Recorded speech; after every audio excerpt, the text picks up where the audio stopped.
Hello everyone, welcome back to Shah knowledge banks YouTube channel. स्वागत है आपका एक बार फिर से हमारे यूट्यूब चैनल पर। आज हम लोग शुरू करेंगे 500 एक्सपेक्टेड जीएस क्वेश्चंस। ठीक है, जनरल स्टडीज़ के 500 एक्सपेक्टेड क्वेश्चंस आपको मैं कराऊंगा अग्निवीर एग्ज़ाम के लिए। आर्मी, नेवी, एयरफोर्स, किसी भी फील्ड के लिए आप जा रहे हो, चाहे आर्मी का रिटर्न हो, नेवी वाला हो या एयरफोर्स वाला हो, थ्रू अग्निवीर स्कीम, उसके लिए ये आपके लिए बेस्ट 500 एक्सपेक्टेड जीएस क्वेश्चंस हैं। आप ये एक्सपेक्ट कर सकते हो कि भाई इनमें से ही आपके क्वेश्चंस आएंगे। और शुरू करने से पहले ही मैं आपको बता दूं कि यहाँ सिर्फ 50 सेशंस, एक सेट में 50 क्वेश्चंस होंगे। और ये 50 क्वेश्चन ही नहीं, आप समझ लो 50 क्वेश्चन के 4 ऑप्शन हैं एक के, तो वो चारों ऑप्शंस को मैं अच्छे से एक्सप्लेन करके आपको समझाऊंगा। तो ये आप समझ लो कि एक सेट से आपको एटलीस्ट 100 से 150 कंसेप्ट आपके ईजीली क्लियर हो जाएंगे। तो लास्ट तक बने रहिए और वीडियो ख़त्म होने के बाद अपना स्कोर ज़रूर बताइएगा। डेली शाम को 8:30 बजे हमारे ये जीएस के क्वेश्चंस एक्सपेक्टेड जो हैं वो अग्निवीर के लिए सारे यहाँ पे मैं करवा दूंगा। ठीक है, आज इस वीडियो में हम लोग कौन कौन से सेक्शन कवर करने वाले हैं। एक तो हिस्ट्री के 10 क्वेश्चंस होंगे, पॉलिटी के 10 क्वेश्चंस होंगे, जियोग्राफी के 10 क्वेश्चंस होंगे, इकोनॉमिक्स के 10 क्वेश्चंस होंगे, प्लस करंट अफेयर के 10 क्वेश्चन होंगे। टोटल हो गए आपके 50 क्वेश्चंस। ठीक है, पहली बात तो ये जो मेरे स्टूडेंट्स मेरे से पढ़ चुके हैं वो लोग अपने अपने नोट्स निकाल के सभी सेक्शंस के, ठीक है, ये सभी मैंने पढ़ाया हुआ है, सभी सेक्शन को एक बार रिवाइज करके आओ। ठीक है, वीडियो कंटिन्यू नहीं करना जब तक रिवाइज करके नहीं आओगे। रिवाइज करके आओ, फिर आपके 50 में से अच्छे मार्क्स आएंगे। नहीं तो डिमोटिवेट हो जाओगे, आपको क्वेश्चंस आता भी होगा नहीं भी आता होगा, कंफ्यूज हो जाओगे। ठीक है, एक बार रिवाइज कर लो, रिवाइज करके फिर आओ। और आपका जो टाइम रहा है, आई थिंक 10 दिन भी नहीं रहे हार्डली आपके पास। ठीक है, तो 10 दिन में आपको जितना हो सके क्वेश्चन सॉल्व करिए। ठीक है, नए टॉपिक्स उठाने की ज़रूरत नहीं है, जितना हो सके आप एमसीक्यूज लगाओ, क्वेश्चंस उठाओ। ठीक है, डेली मैं आपको शाम को रात को 8:30 बजे डेली हमारी एमसीक्यूज की ये वीडियो आपके लिए कंटिन्यू रहेगी जब तक आपका एग्जाम है। ठीक है, प्लस मॉक टेस्ट भी मैं ऐड करता रहूँगा। ये आप एज अ मॉक टेस्ट भी सॉल्व कर सकते हो। 50 क्वेश्चन का आपका पेपर होता है, ये भी 50 क्वेश्चन का ही मॉक काइंड ऑफ समझ सकते हो आप। इसमें मैंने 5 सेक्शंस ये कवर करी हुई हैं। ठीक है, तो चलते हैं, स्टार्ट करते हैं with history. Question first, who among the following was the Governor General of India immediately preceding C.R. Gopalachari. ठीक है, C.R. गोपालाचारी के पहले जो थे वो कौन थे, गवर्नर जनरल ऑफ इंडिया। ठीक है, गवर्नर जनरल ऑफ इंडिया कौन थे।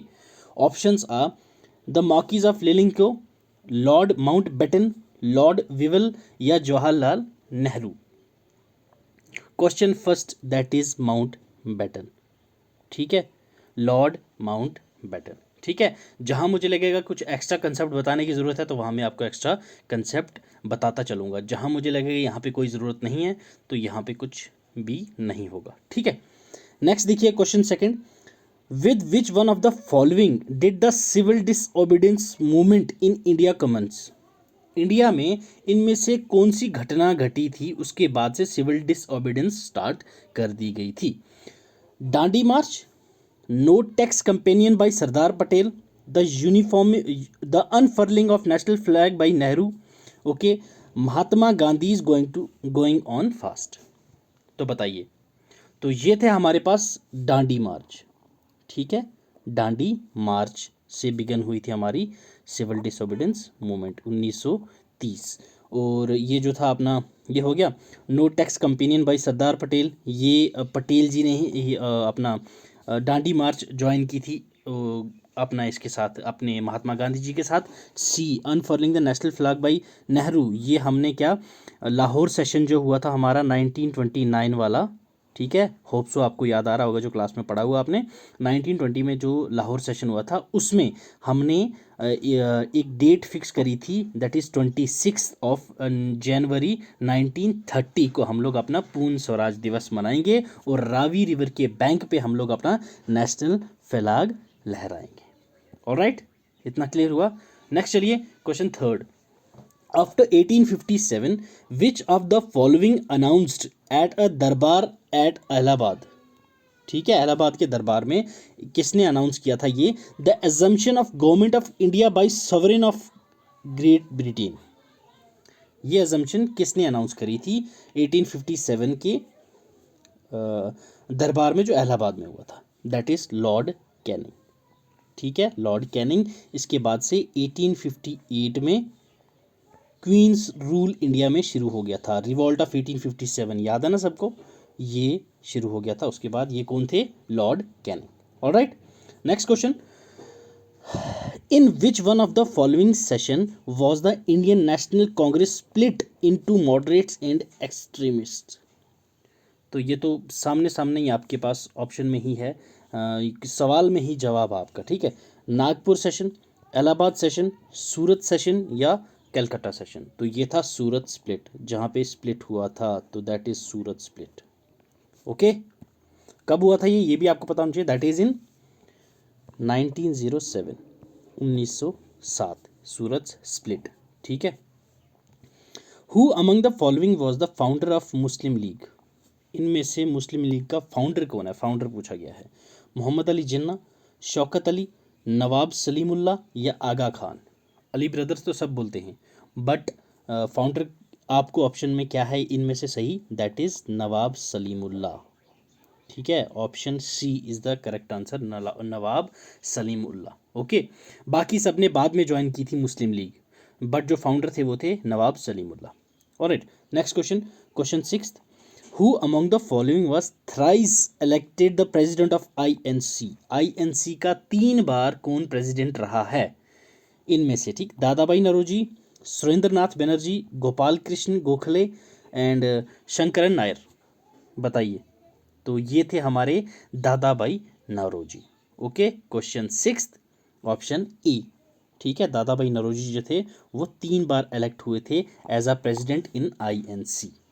ठीक है, INC फॉर्म कब हुई थी, ठीक है, INC फॉर्म कब हुई थी 1885 में। ऑलराइट, किसने की थी, A.O. ह्यूम ने।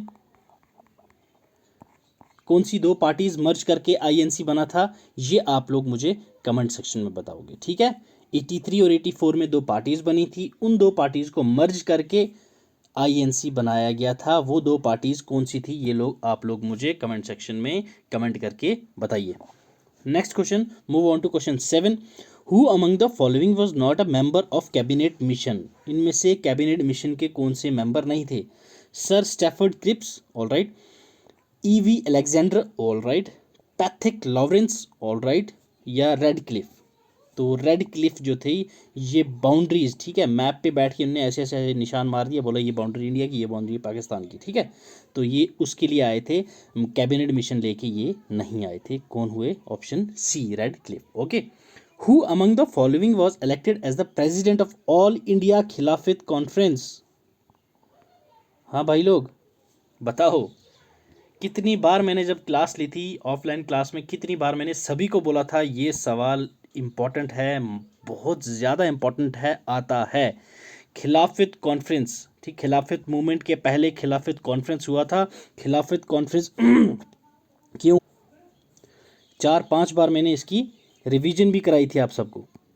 आई होप सो सबको क्लियर हुआ था तब, एक बार फिर से मैं बता देता हूँ। ठीक है, क्या वर्ल्ड वॉर 1 जब ख़त्म हुई उसके बाद क्या था, जो टर्की थी, ठीक है, वो हार गई। वहाँ पे एक पोस्ट हुआ करती थी, दैट इज़ खलीफा। ठीक, खलीफा पोस्ट को इन्होंने, ब्रिटेन वालों ने क्या किया, हटा दिया। तो वो जो मुस्लिम्स का हेड हुआ करता था खलीफा, तो अब उनको आ गया गुस्सा, भाई साहब ये तो गलत हो गया हमारे साथ। तो उस पोस्ट को दोबारा रिटेन करने के लिए इन्होंने यहाँ पे क्या शुरू की थी, खिलाफत मूवमेंट। खिलाफत मूवमेंट से पहले इन्होंने शुरू की थी ऑल इंडिया खिलाफत कॉन्फ्रेंस 1919 में।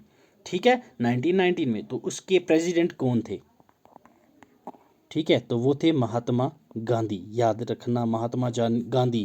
खिलाफत कॉन्फ्रेंस देखते ही कोई लोग मोहम्मद अली जिन्ना और शौकत अली की तरफ देखेंगे, बट नहीं, महात्मा गांधी, याद रखना ये। ठीक है, प्रेसिडेंट कौन थे, Mahatma Gandhi.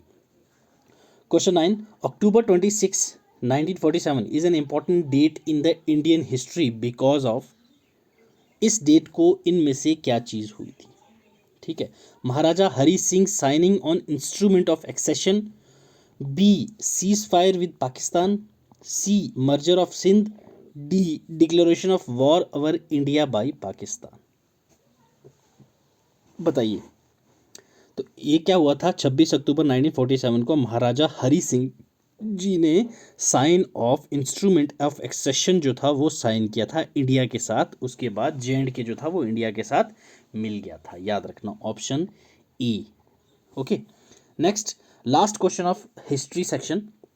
Which one among the following state was first annexed by Lord Dalhousie under doctrine of lapse. ठीक है, डॉक्ट्राइन ऑफ लैप्स के अकॉर्डिंग इनमें से कौन सी पहली स्टेट थी जो लॉर्ड डलहौजी ने एनेक्स करी थी? नागपुर, संबलपुर, झांसी या सतारा? हुई तो ये सारी थी, याद रखना, संबलपुर, नागपुर, झांसी, सतारा चारों हुई थी। यहाँ पूछा गया है फर्स्ट कौन सी थी, पहली कौन सी थी। ठीक है, तो पहली थी हमारे पास सतारा। ठीक है, होप सो आपको हिस्ट्री के 10 सवाल आए होंगे, और मैं ये उम्मीद रखता हूँ जो मेरे से पढ़े हुए स्टूडेंट्स हैं उन्होंने 10 में से 8 का जवाब तो सही दिया होगा। एक दो में कंफ्यूज हो जाओगे तो चलेगा, बट 10 में से 8 अगर आपके नहीं आ रहे तो भाई साहब थोड़ी मेहनत और करो। अगर 4 घंटे दे रहे हो तो 6 घंटे दो, 6 घंटे दे रहे हो तो 7 घंटे दो। ठीक है, क्योंकि एग्ज़ाम आपका 10 दिन में ही है, तो ठीक लग जाओ। नेक्स्ट है हमारे पास कौन सा section, that is polity. Polity session start करने से पहले जितने भी वीडियोस देख रहे हो सब लोग पहले अपने फ्रेंड्स के साथ ये वीडियो शेयर कर दो ताकि वो भी देख सकें और वो भी इनका फ़ायदा उठा सकें। ठीक है, जल्दी जल्दी शेयर करिए, फिर आइए वापस। तो चलिए स्टार्ट करते हैं विद पॉलिटी क्वेश्चन 11। ठीक है, यानी कि पॉलिटी का question first. Who can remove the vice president from his office? जो वाइस प्रेसिडेंट होते हैं उनको उनके ऑफिस से रिमूव कौन कर सकता है? Option 1 president, B prime minister, C parliament, D legislative assembly of state. बताइए कौन कर सकता है? That is parliament. Vice president का रिमूवल कौन करता है? That is parliament. Okay, the vice president is an ex officio chairman of. जो वाइस प्रेसिडेंट होते हैं वो एक्स ऑफिशियो चेयरमैन किसके होते हैं? राज्यसभा के, लोकसभा के, प्लानिंग कमीशन के, या फिर नेशनल डेवलपमेंट काउंसिल, ये अपना NDC। ठीक है, नेशनल डेवलपमेंट काउंसिल, इसके होते हैं, किसके मेंबर होते हैं? तो ये होते हैं राज्यसभा के एक्स ऑफिशियो चेयरमैन। ठीक है, ex officio chairman of Rajya Sabha vice president ही होते हैं। ओके, इसीलिए एक्स ऑफिशियो चेयरमैन राज्यसभा के होते हैं vice president. Next question, which of the following right has been removed from the fundamental rights and converted into a simple legal right? इनमें से कौन सा राइट है जो फंडामेंटल राइट्स में से हटा दिया गया है और अब ये लीगल राइट है, सिंपल लीगल राइट है? ये right to equality, right to property, right to education, right to freedom of religion. तो ये है राइट टू प्रॉपर्टी। ठीक है, पहले फंडामेंटल राइट्स में होता था, अब इसकी जगह है आर्टिकल 300A में। ठीक है, ये सिंपल लीगल राइट है। ओके, राइट टू प्रॉपर्टी याद रखना। Next, how many members of upper house that is Rajya Sabha can be nominated by president of India? ठीक है, राज्यसभा में कितने बंदे नॉमिनेट करता है president of India? Option A 10, option B 12, option C 14, option D 16। तो दैट इज ऑप्शन बी 12। ठीक है, 12 बंदों को नॉमिनेट करता है प्रेसिडेंट राज्यसभा में। ठीक, नेक्स्ट क्वेश्चन देखिए, विच of the following is justiciable in nature? ठीक है, ये मैंने चीख चीख के जब डिफरेंस करवाए थे दोनों में तो मैंने बहुत अच्छे से एक्सप्लेन करके आपको बताया था ये, ठीक, क्लास में। A fundamental duties, B DPSPs, C fundamental rights, या इनमें से कोई भी नहीं। तो जस्टिसेबल इन नेचर क्या होता है? Fundamental rights, option C. Okay, part 4 of constitution of India deals with which of the following? Part 4 Indian constitution का किसके साथ डील करता है? ठीक है, A the union, B the states, C fundamental rights, D directive principle of state policies.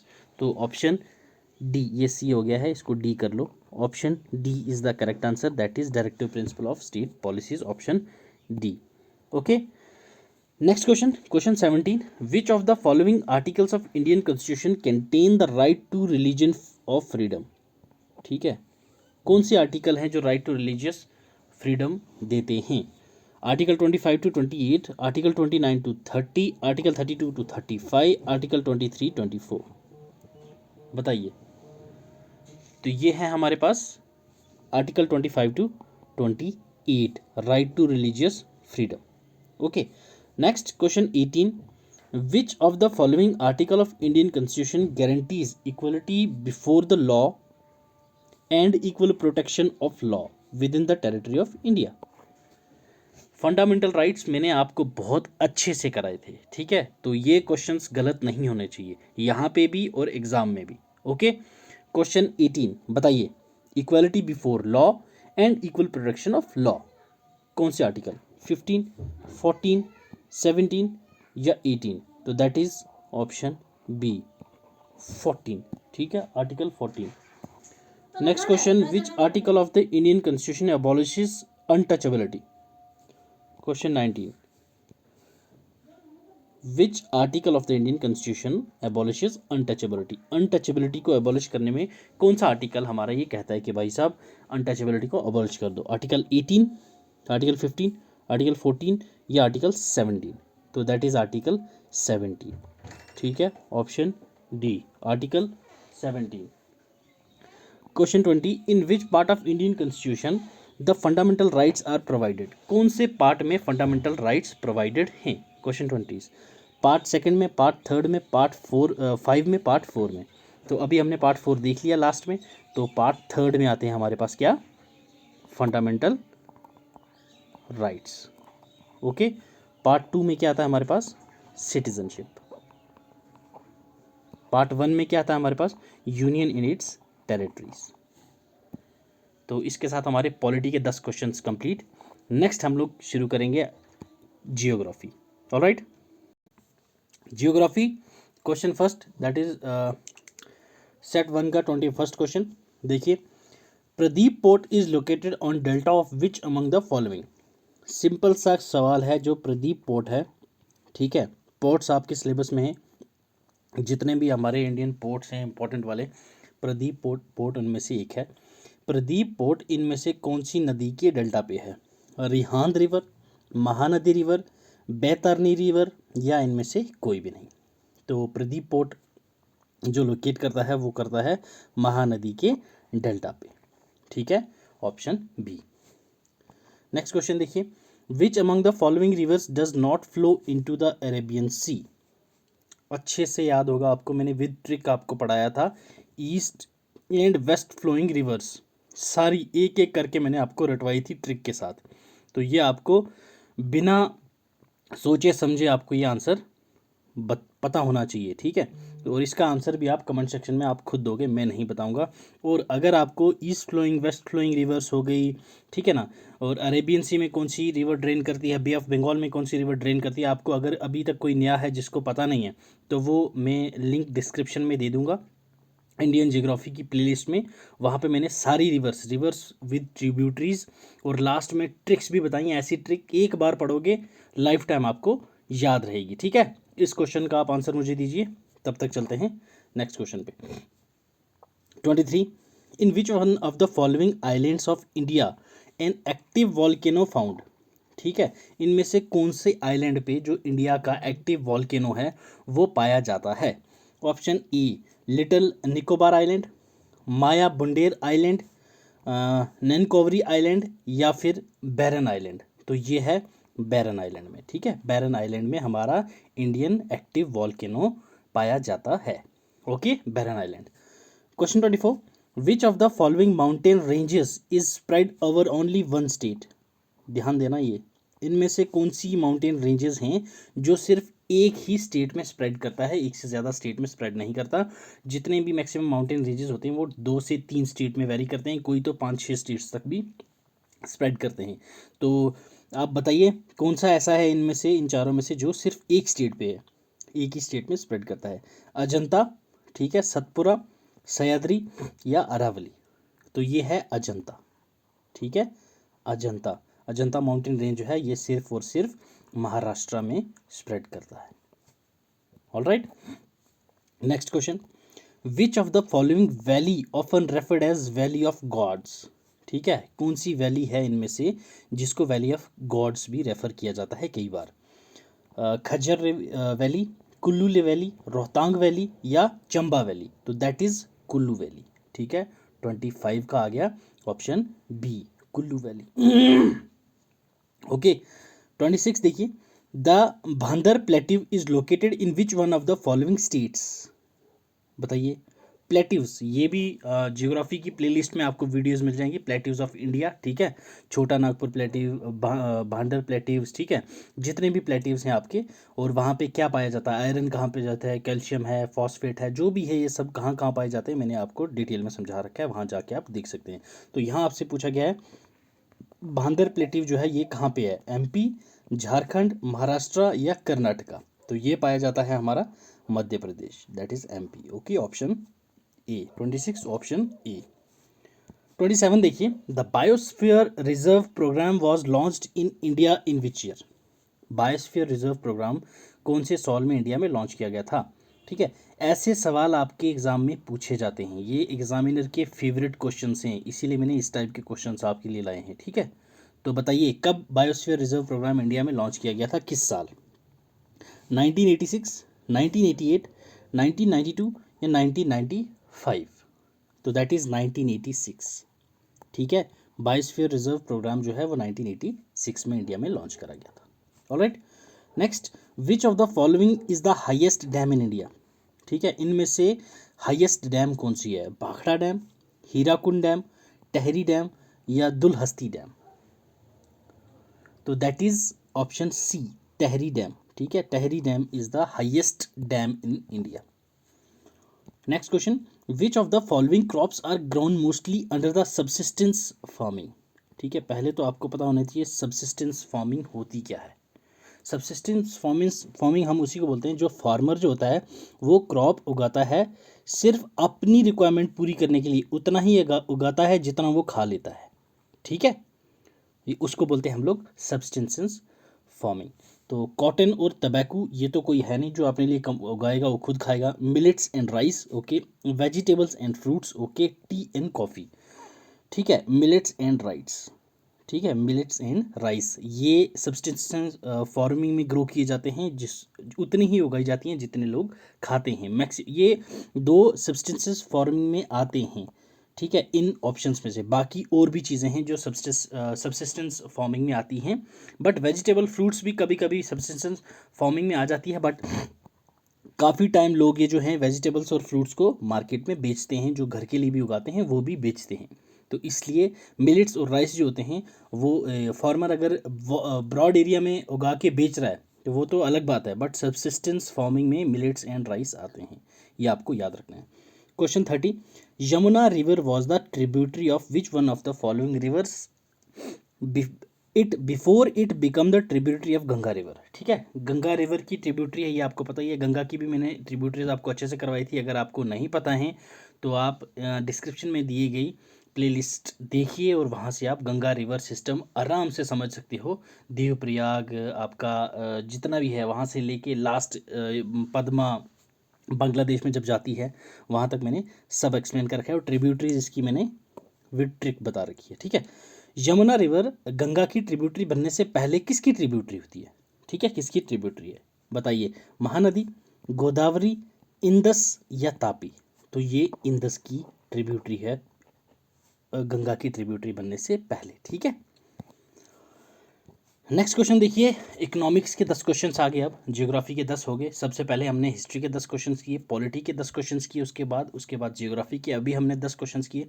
Next one is economics, इसके बाद हम लोग करंट अफेयर्स के 10 क्वेश्चन करेंगे, ये हमारा सेट 1 है। ठीक है, ऐसे ही पैरेलल सब्जेक्ट्स लेके मैं आपको डेली 50 क्वेश्चन करवाऊंगा। ठीक, question 31, take off stage in economy means, take off stage economy में क्या होती है? जब भी टेक ऑफ स्टेज हम किसको बोलते हैं? स्टेडी ग्रोथ बिगिंस, जब ग्रोथ बढ़ रही हो। इकोनॉमी इन स्टैग्नेंट, जब इकोनॉमी रुकी हुई हो। Economy is about to collapse, मतलब इकोनॉमी जो है हमारी ठप हो रही हो, गिर रही हो। ऑल कंट्रोल्स आर रिमूव्ड, मतलब जितना भी हमने अपने कंट्रोल्स कर सकते हैं वो सब हमने हटा दिए। तो टेक ऑफ स्टेज है हमारी, किसको बोलते हैं हम, जब हमारी इकोनॉमी स्टीडी ग्रोथ बिगिन कर रही हो। ठीक है, option A 31, option A. Next देखिए 32, who is called as the father of economics? Max Muller, Karl Marx, Adam Smith या कोई भी नहीं? तो that is option C, Adam Smith. आपसे एग्जाम में पूछा जा सकता है who is called as the father of economics of India, India के फादर ऑफ इकोनॉमिक्स किसको बोलते हैं? तो दैट इज पीवी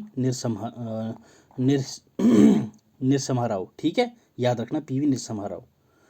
वर्ल्ड सिर्फ फादर ऑफ इकोनॉमिक्स तो एडम स्मिथ, इंडिया का पूछा जाए तो पीवी नरसिम्हा राव। ठीक, नेक्स्ट देखिए, the concept of 5 year plans in India was introduced by, 5 साल की जो प्लान आई थी इंडिया में वो इंट्रोड्यूस किसने किया था? लॉर्ड माउंटबेटन ने, जवाहरलाल नेहरू ने, इंदिरा गांधी जी ने या लाल बहादुर शास्त्री ने? तो ये लाया था जवाहरलाल नेहरू। ठीक है, चाचा नेहरू जी ने। नेक्स्ट देखिए, इंडिया की कौन सी इकॉनमी है इसमें से? Socialist economy, Gandhian economy, mixed economy या फ्री इकॉनमी? बताइए। तो इंडिया की मिक्स्ड इकॉनमी है। ठीक है, India has mixed economy.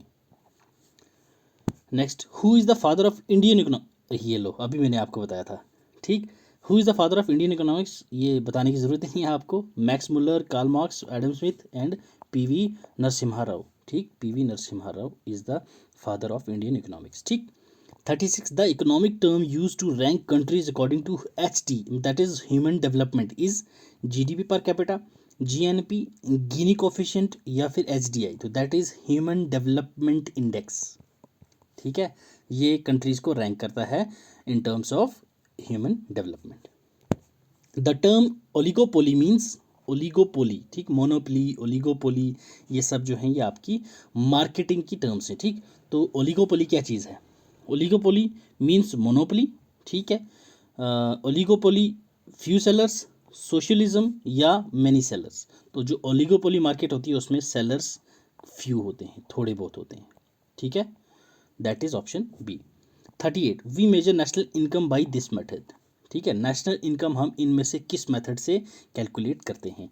Expenditure method से, इनकम मेथड से या प्रोडक्ट मेथड से या फिर इनमें से सभी? तो दैट इज ऑप्शन डी। ठीक है, ये सभी जो हैं ये तरीके हैं, टाइप्स हैं नेशनल इनकम मेजर करने की। All right, expenditure method, income method and product method. 39, 70% of working population of India is engage in.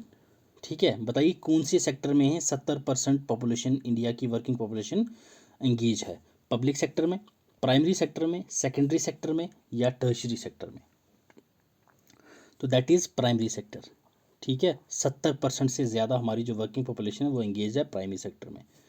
40 question, that is economics का लास्ट क्वेश्चन है।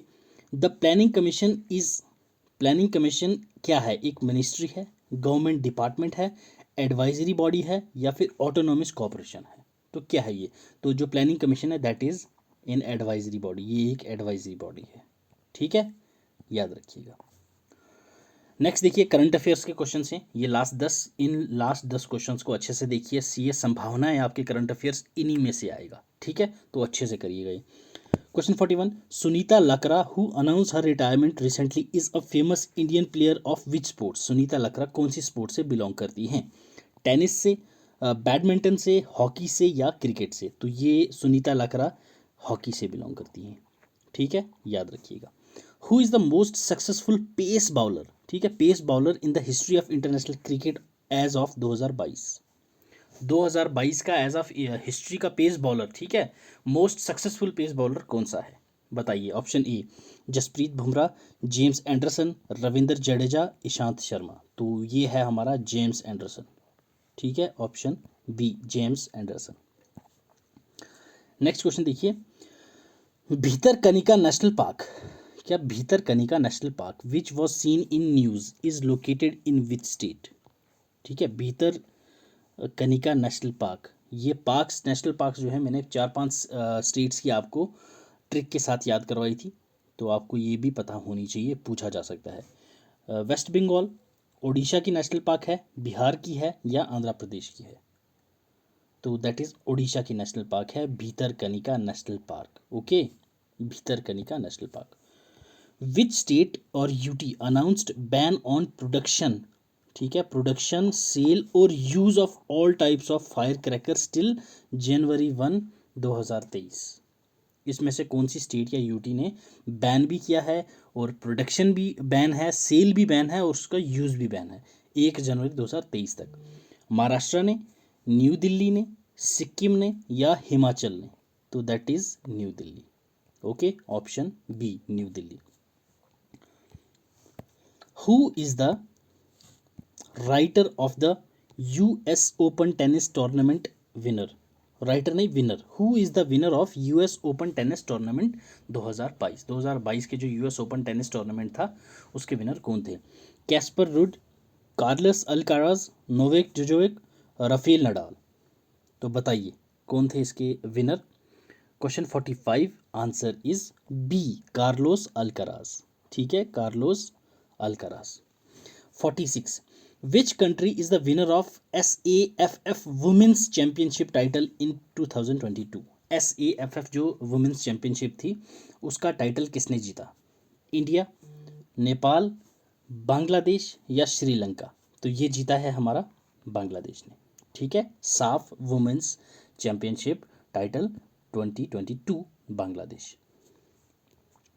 When is the international day of sign languages? ठीक है, sign languages का जो international day celebrate किया जाता है वो किस डेट को होता है? 20 सितंबर, 23 सितंबर, 25 सितंबर या 27 सितंबर? तो ये हम लोग सेलिब्रेट करते हैं हर साल 23 सितंबर, ठीक है। 1 वीक 1 लैब, ठीक है, ये 1 वीक 1 लैब थीम बेस्ड एक कंपेन था, किसके द्वारा इसको लॉन्च किया गया था? इसरो, बार्क, CSIR या DRDO? तो ये लॉन्च किया गया था किसके द्वारा? That is doctor Jitendra Singh ji के द्वारा, जो कौन है हमारे minister of science and technology, Jitendra Singh, ठीक है, minister of science and tech, okay. और साथ ही साथ ये वाइस प्रेसिडेंट भी हैं किसके? जिसने इसको लॉन्च किया था, और ये लॉन्च किया गया था CSIR के द्वारा। CSIR के ये वाइस प्रेसिडेंट भी हैं। CSIR है क्या चीज़? Council of scientific and industrial research, ठीक है। और ये 1 वीक 1 लैब में था क्या चीज़? ये कंपेन है क्या? ये कंपेन ये था ऑल ओवर इंडिया में, ठीक, CSIR के जितने भी लैब्स हैं उसकी अचीवमेंट्स और इनोवेशंस को हम बाहर दुनिया को दिखाएंगे। तो ये कितने लैब्स थे CSIR के ऑल ओवर इंडिया में? दैट इज 37 लैब्स, याद रखना, ठीक है। चलिए move on to next. Typhoon Noru which was seen in news has made landfall in which country? Typhoon Noru, बताइए टाइफून नोरू किस कंट्री में लैंडफॉल हुआ है? ये रिसेंटली, ये काफ़ी न्यूज़ में भी था। फिलीपींस, थाईलैंड, कनाडा या इंडोनेशिया? बताइए। तो ये था कहाँ पे? फिलीपींस में। याद रखना, ये जो आपने इस टाइप के क्वेश्चंस आते हैं, टाइफून हो गया, साइक्लोन हो गया, इस टाइप के क्वेश्चन आते हैं, दैट इज़ फिलीपींस, ओके। और अभी अभी एक रिसेंटली न्यूज़ में था cyclone, that is cyclone Sitrang, okay, cyclone Sitrang. इसके बारे में मैंने आज ही इंस्टा पे शेयर किया था और इंस्टा पे इसके बारे में लिखा हुआ था ये, ठीक है। मानसून 2022 में आया था, ओके। कहाँ पे आया था ये भी आपको एक पता होना चाहिए, बांग्लादेश में, ठीक है, बांग्लादेश में आया था ये, लो लाइंग एरियाज़ में ये इसने स्लैम की था अपना, ओके। और current affairs, daily current affairs plus जैसे इंपॉर्टेंट डेज हो गए और थीम्स आ गई, कोई भी इंपॉर्टेंट पर्सनैलिटी इन न्यूज़ आ गई, प्लेसेस इन न्यूज़ आ गई, ये सब आपको हमारे इंस्टा हैंडल पे मिल जाएगा, ठीक है। ये मैं करंट अफेयर्स इंस्टाग्राम पे डालता रहता हूँ, इंस्टा का लिंक भी आपको बिलो डिस्क्रिप्शन में मैं डाल दूंगा, वहाँ से आप हमारे इंस्टा पे भी जुड़ सकते हो।